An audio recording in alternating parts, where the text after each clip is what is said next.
PMQs have been subject to such vile abuse and hatred in recent days. Anti-Semitism and all hate crimes, they fly in the face of British values.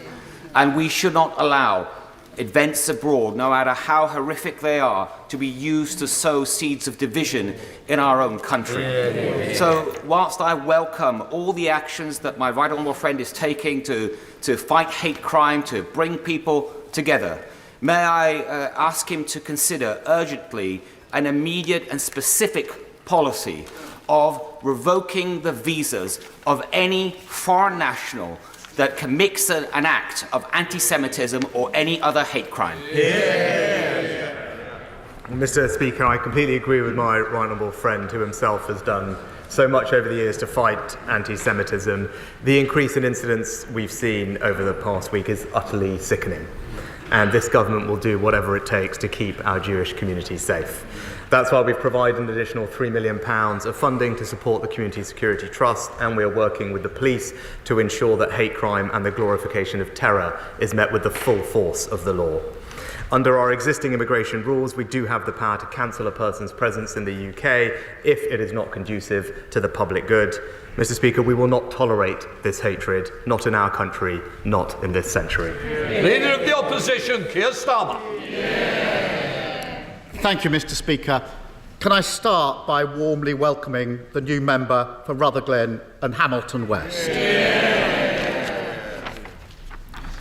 Mr. Speaker, the news last night of hundreds killed at the Baptist Hospital in Gaza is incredibly distressing. But it's much worse for the people of Gaza. Their fear that there's no place of safety is profound.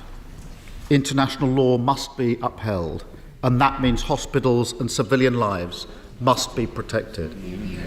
Last night, the Foreign Secretary said the UK will work with our allies to find out what has happened. I know this only happened last night, but can the Prime Minister please tell us when he thinks he might be able to update the House on progress with that work? I know the whole House will have been shocked by the scenes at Al Ali Hospital. Any loss of innocent life is a dreadful tragedy, and everyone will be thinking both of those who have lost their lives and the families that they leave behind.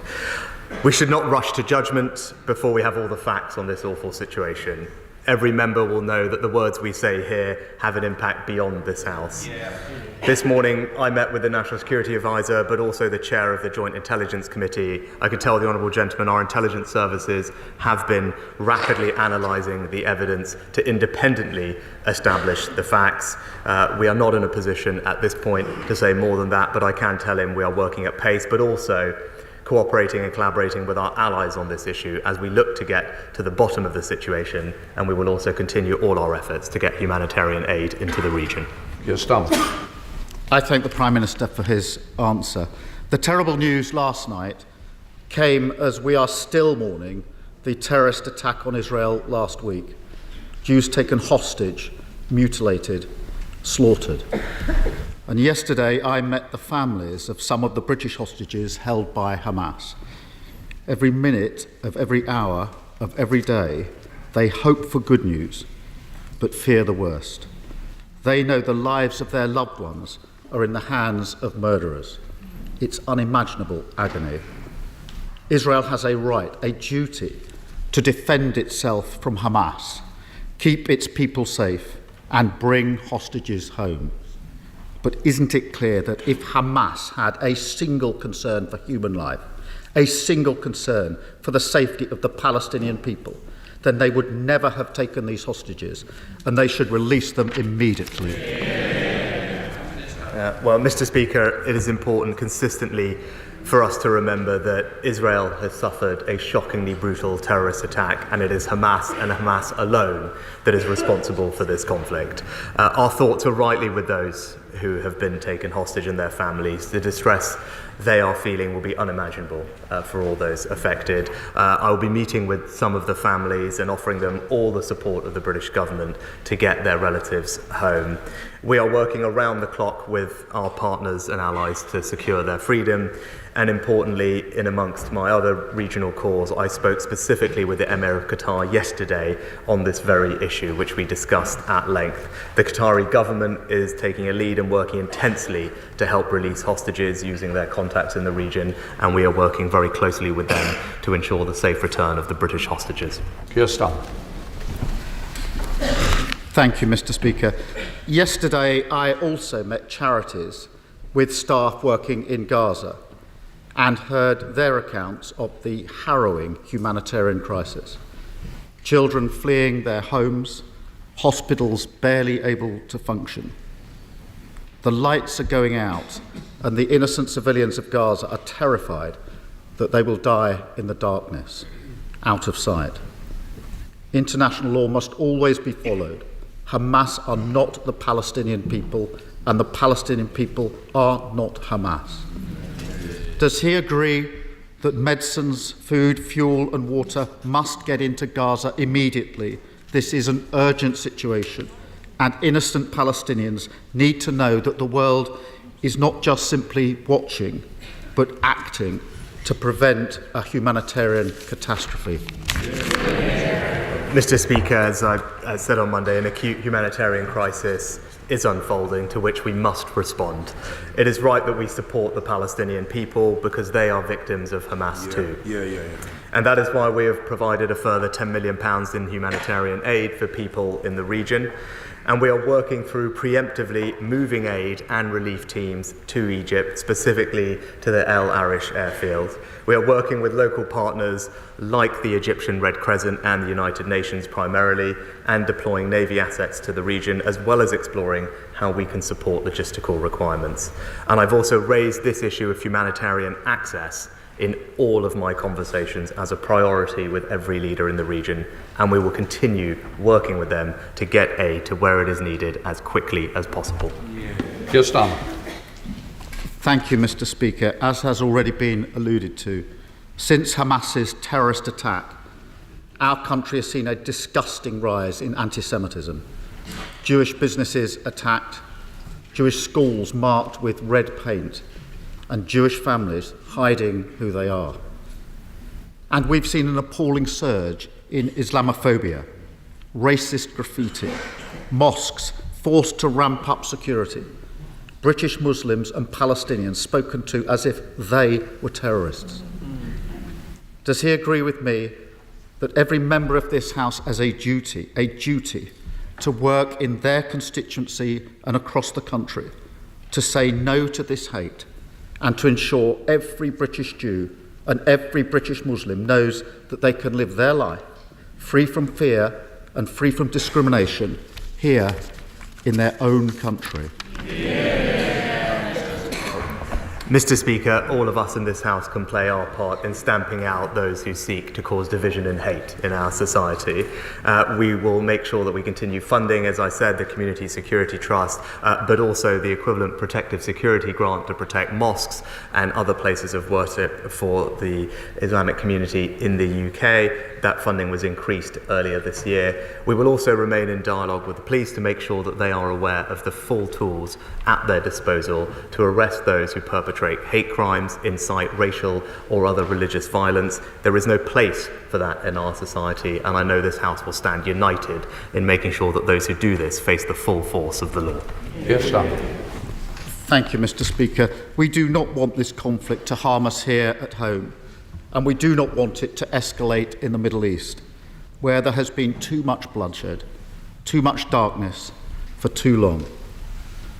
A two-state solution, a Palestinian state alongside a safe and secure Israel, feels more distant than ever, but it remains the only way through. Does the Prime Minister agree that because hope is at its thinnest, we must work our hardest to ensure the voices of division and despair are sidelined, and that, however difficult it seems, the hope of a political path to peace is maintained?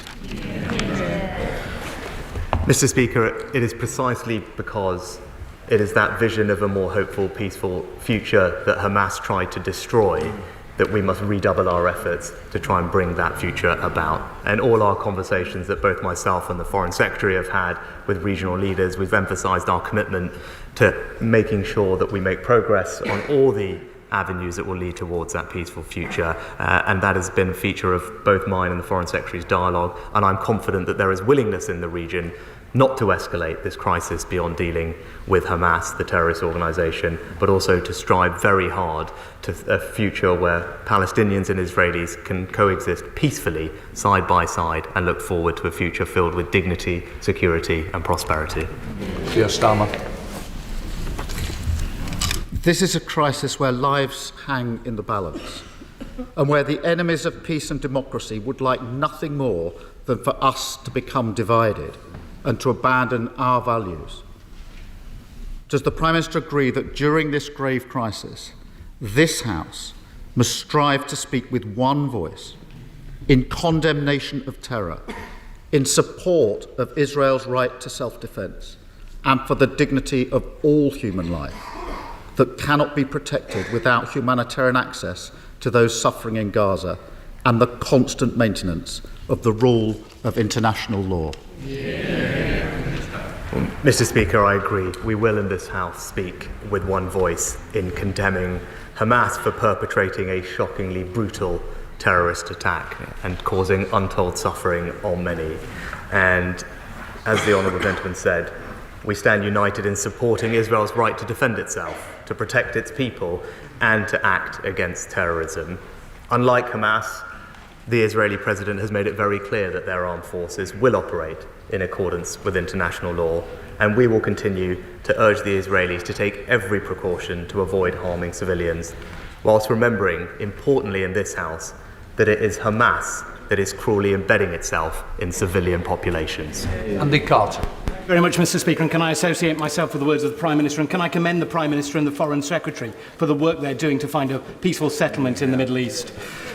Mr. Speaker, can I welcome the Prime Minister's decision to provide £12 billion worth of funding for east-west high-speed rail lines between Manchester and Liverpool, and his focus on great northern towns as well as cities in the north. Will the Prime Minister ensure that towns like Warrington benefit fully from this rail upgrade, and that a hub station at Warrington Bank Quay, linking Northern Powerhouse Rail to the West Coast Main Line, remains a key part of the Network North? Well, can I thank my honourable friend for his continued campaign to improve rail services in Warrington, and he's right. We will be investing £12 billion to better connect Manchester and Liverpool. This would allow for the delivery of Northern Powerhouse Rail exactly as previously planned, including high-speed lines, which would provide better rail connections for the people living in northern towns like Warrington. And I know that he'll be discussing this further when he meets with the Rail Minister. MP Leader Stephen Flynn. Thank you, Mr. Speaker. We all continue to unequivocally condemn the abhorrent terrorist attack on the Jewish people and the Israeli state. We fully support the defeat of Hamas and, of course, the safe return of all hostages who have been taken. So too, I hope, do we all share the same common humanity of protecting civilians and condemning any acts of collective punishment against the Palestinian people. In that regard, many of the images emanating from Gaza in recent days will shock us all to the core. So can I ask the Prime Minister, will he join with us on these benches and call for an immediate ceasefire in the region? Mr. Speaker, we believe that Israel does have a right to defend itself, to protect its people, and to act against terrorism and ensure that the awful attack that we've seen from Hamas cannot happen again. And unlike Hamas, the Israelis, including the President, have made it clear that their armed forces will operate in accordance with international law, and we will continue to urge the Israelis to take every precaution to avoid harming civilians. Stephen Flynn.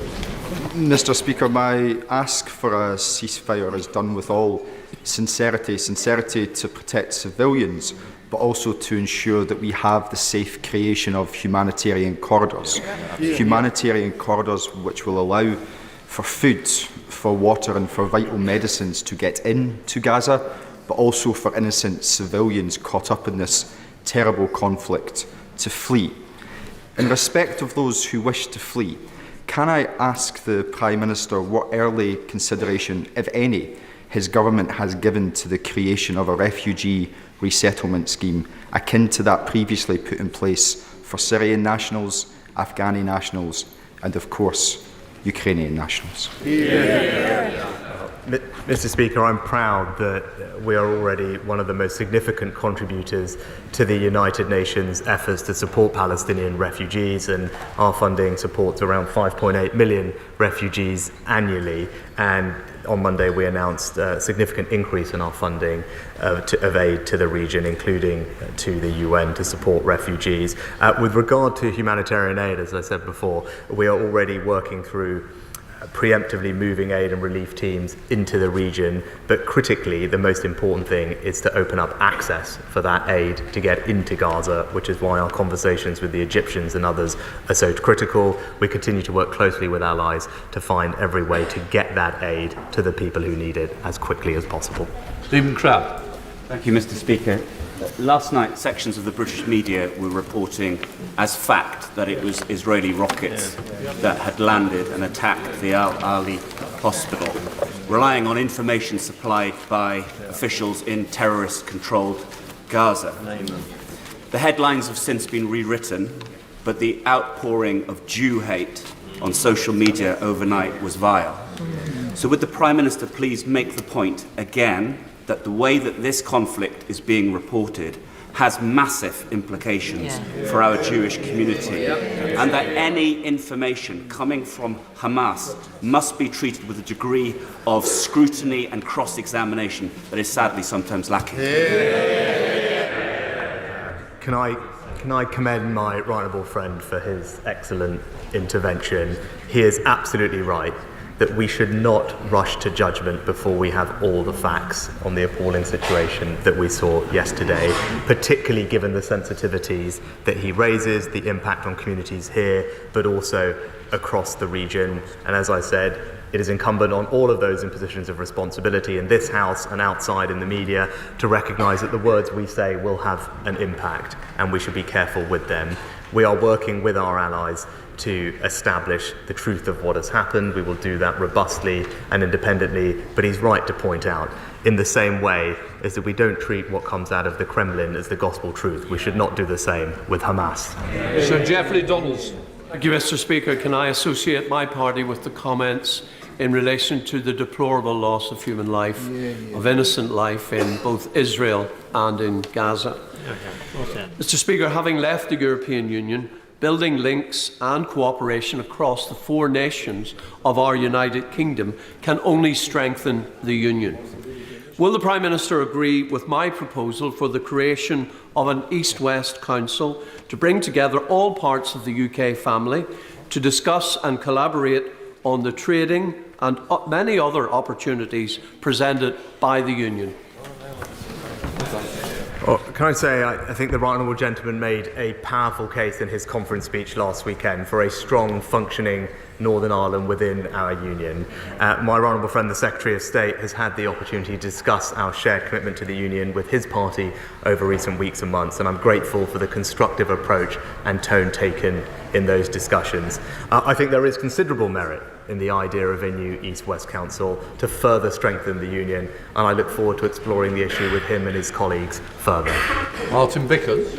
Thank you, Mr. Speaker. Following my right honourable friend's decision to reallocate funding from HS2, can I urge him to consider a number of projects that will boost the economy and improve the quality of life for my constituents and for Northern Lincolnshire?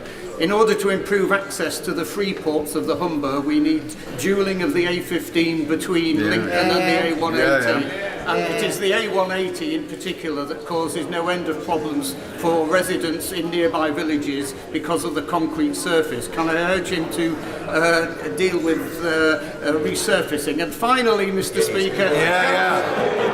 Finally, I'd say I think the AA Atlas has been run out. Prime Minister.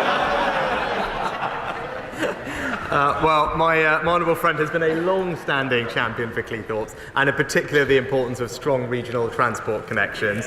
Network North will see Hull fully connected to the Northern Powerhouse network, which I know he'll welcome, and also North East Lincolnshire will share in a brand new £2.5 billion fund to support local transport connections, perhaps many or some of the ones that he mentioned. But I know he will also have been delighted to see LNER run a test service to Cleethorpes earlier this year, and I can assure him that DFT are continuing work to see a direct service to London reinstated. Janet Davey. Thank you, Mr. Speaker. Mr. Speaker, members from the party opposite have said the way to fix the economic crisis that they have caused is to cut state spending by £200 billion and to freeze NHS budget. When will the Prime Minister stand up to the extremists in his party and condemn these ideas? Well, Mr. Speaker, weeks after becoming Prime Minister, we announced a significant increase of almost £14 billion for the NHS and social care.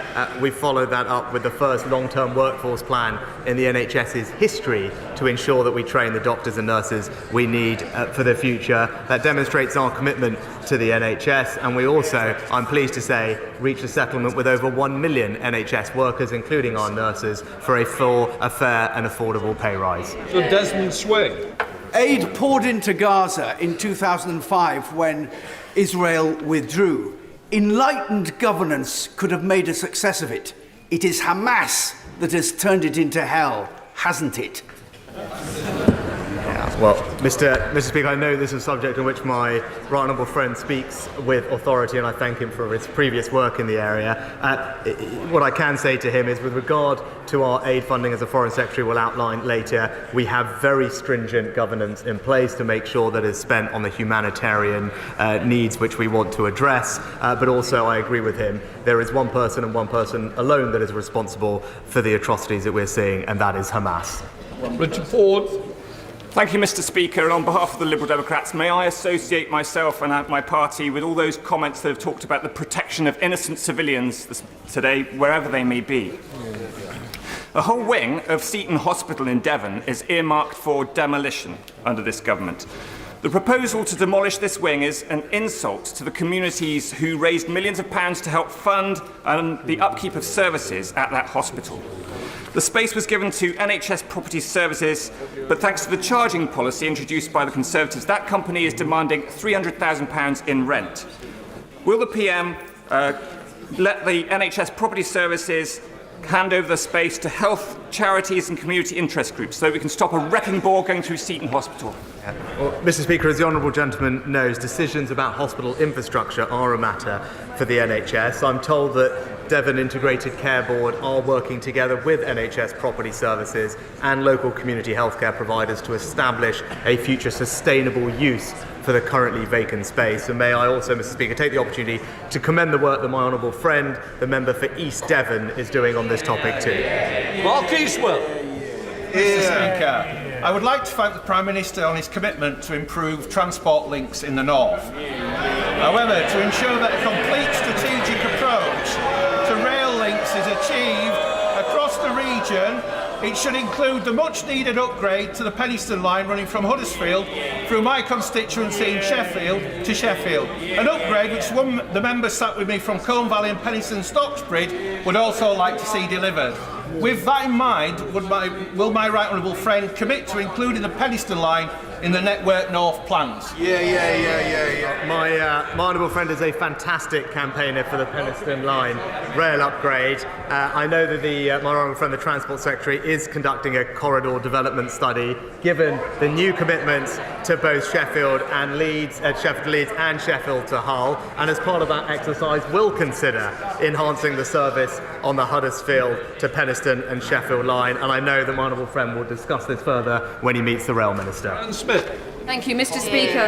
In Bristol South, around a third of children live in poverty, most of them in working households.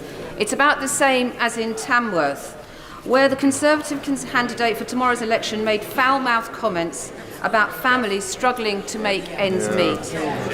This is his Conservative Party. Will he condemn that candidate's comments? Well, Mr. Speaker, I'm proud of our record supporting people with the cost of living. Thanks to the actions that we've taken, we've paid half of a typical family's energy bill last winter, frozen fuel duty, boosted the national living wage to record levels, and 8 million people across this country are now receiving direct cost of living payments worth £900. Whilst we're helping people with the cost of living, all Labour's ideas are costing them a fortune. Mr. Speaker, you may notice that more ladies in the chamber today are wearing pink for breast cancer awareness. But roughly 15% of those with breast cancer are diagnosed with lobular cancer, a little known strain that's harder to detect, has worse outcomes and no dedicated treatment.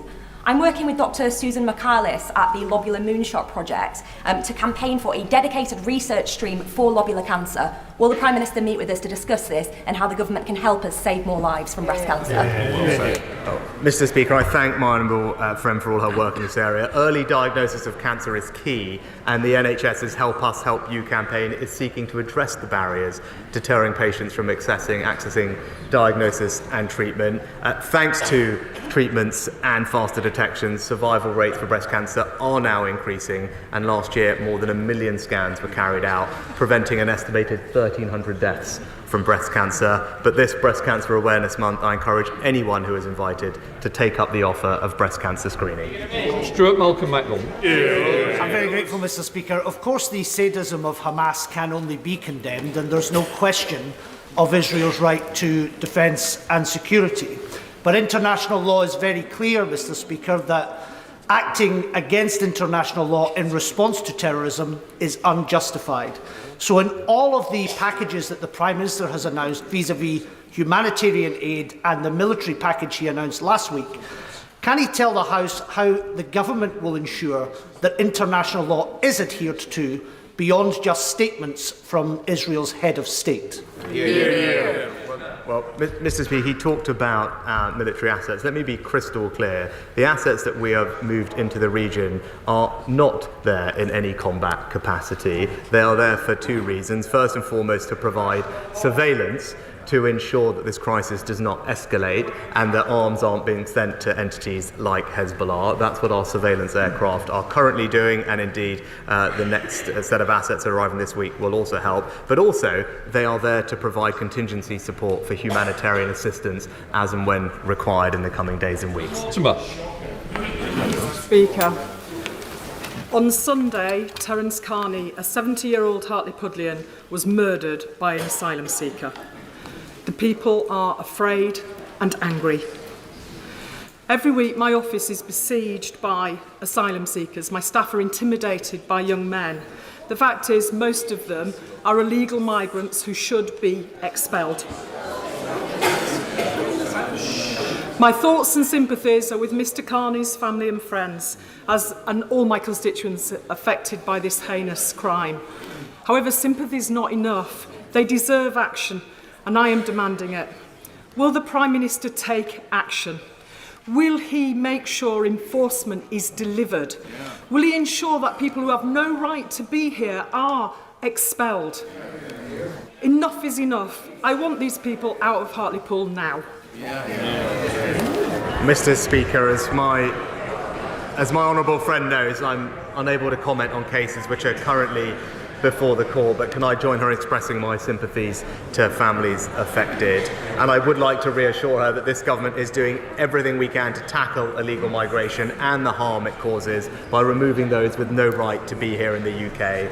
We have excellent long-standing relationships to return people to many countries. We are returning thousands of people more this year than we have done in the past, and we will continue to use every avenue at our disposal to ensure that it is only this country and this government who decides who come here and not criminal gangs. Gavin Newland. Thank you very much, Mr. Speaker. We have all been horrified events in Israel and Gaza, and it's right we condemn utterly the inhuman terrorism of Hamas. This should also be the case with any obscenities and war crimes carried out by the Israeli Defence Force. Both the UN and Medicine Sans Frontières have described the siege of Gaza and the withholding of water to its people as collective punishment, a war crime under the Geneva Convention. Yet this week, both the Prime Minister and the leaders of the opposition have supported Israel's right to do so. Why? Quite simply put, Mr. Speaker, Israel suffered from a brutal terrorist attack at the hands of Hamas. And it is absolutely right that Israel does have a right to defend itself, to root out terrorism and ensure that such an act doesn't happen again. As their president has said, their military will operate within international law. But what the honourable gentleman failed to acknowledge, that it is Hamas that embeds themselves inside civilian populations, puts innocent civilians in harm's way, and he would do well to remember that. Crispin Blunt.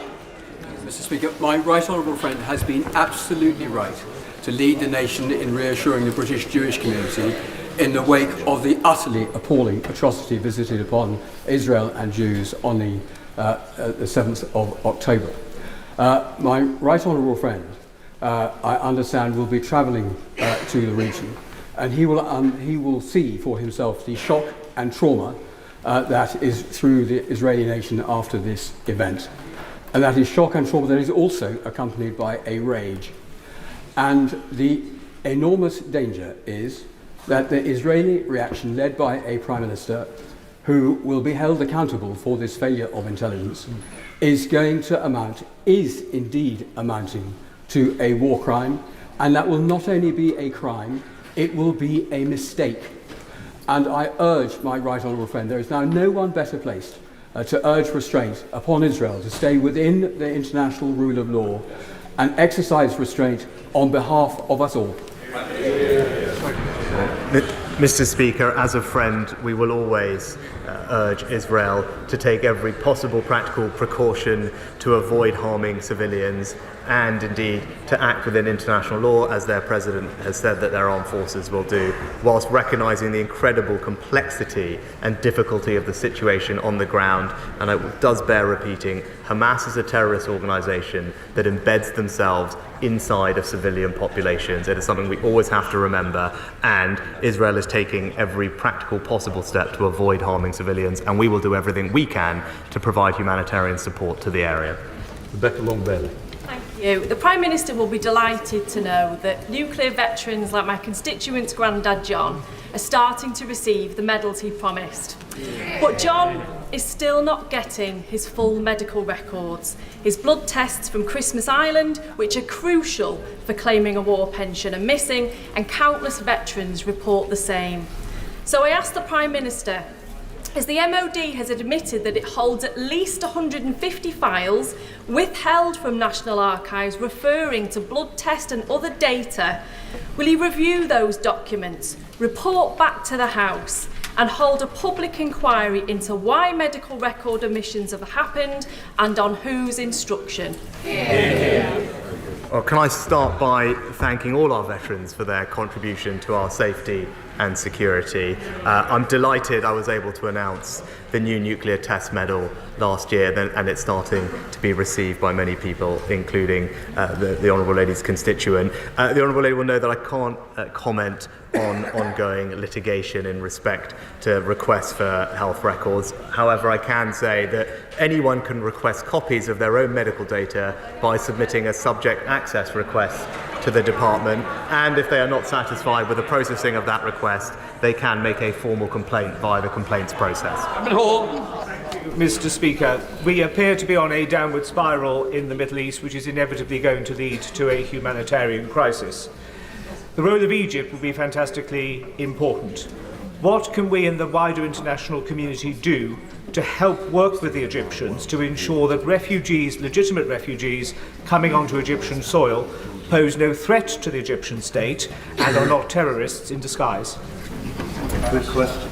Mr. Speaker, my honourable friend raises an excellent point about the concerns of the Egyptians with regard to that border, but I can tell him we have prioritised speaking with President Sisi and are in continued dialogue with our Egyptian partners to see what we can do to provide reassurances, get humanitarian aid to the region. We are currently working with local partners like the Egyptian Red Crescent and the UN on the ground.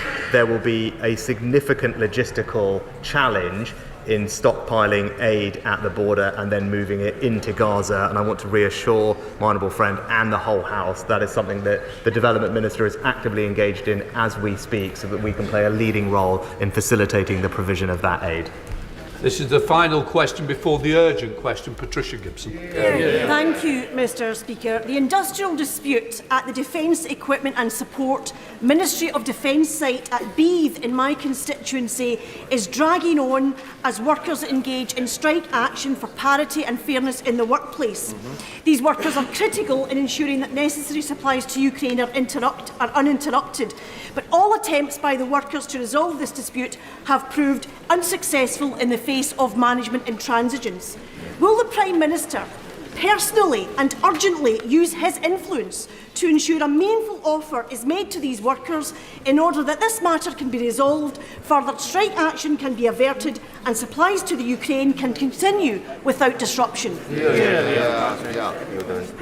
Mr Speaker, can I thank the honourable member for highlighting the critical role played by non-craft support operatives at Defence Munitions. Differing rates are paid for workers with different skills and qualifications, which is entirely normal practice in both the public and the private sector.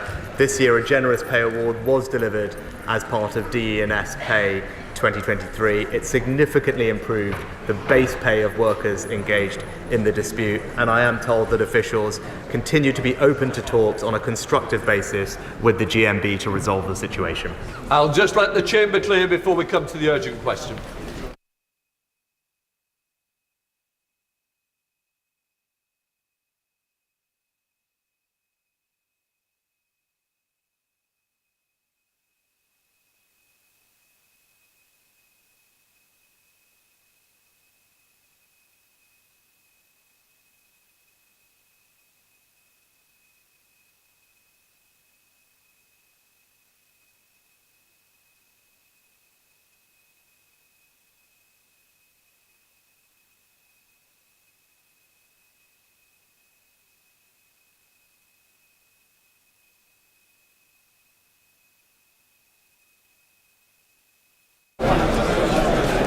We now come to the urgent question.